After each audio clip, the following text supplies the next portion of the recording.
রাধে রাধে। আমার চ্যানেলে আসা সকল প্রিয় ভক্তবৃন্দকে জানাই অন্তরের গভীর থেকে প্রণাম ও স্বাগতম। রাধে রাধে।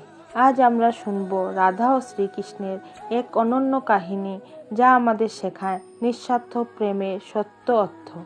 বৃন্দাবনের প্রতিটি সকাল যমুনার জলে প্রতিফলিত হয় কৃষ্ণের বাঁশির সুর, গোপীরা আনন্দে নাচে, কিন্তু রাধা দাঁড়িয়ে থাকে একদিকে, শুধু হৃদয় দিয়ে অনুভব করে কৃষ্ণের উপস্থিতি। রাধা চেয়েছিলেন না কিছু, না ধন, না ক্ষমতা, না দাবি। তার একমাত্র চাওয়া ছিল কৃষ্ণ যেন সুখে থাকে। একদিন কৃষ্ণ এসে বললেন, রাধে, তুমি সব সময় শান্ত কিভাবে থাকো?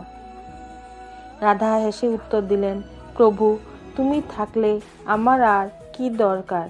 এই কথাতেই লুকিয়ে আছে রাধা ও কৃষ্ণের প্রেমের গভীরতা। কিছুদিন পরে কৃষ্ণকে মথুরায় যেতে হলো।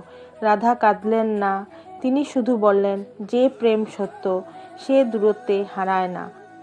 আজ যদি আপনার হৃদয় ক্লান্ত বা অশান্ত হয়, রাধা ও কৃষ্ণের এই প্রেম মনে করুন, শুধু বিশ্বাস করুন, নিঃস্বার্থ ভালোবাসুন, দেখবেন শান্তি এবং আনন্দ আপনার হৃদয়ে প্রবেশ করবে। রাধে রাধে। এই রাধাকৃষ্ণের কাহিনীটি যদি আপনার ভালো লাগে তাহলে লাইক করুন। আরও এমন ভক্তিমূলক গল্প পেতে আমার চ্যানেলটি সাবস্ক্রাইব করুন। রাধে রাধে।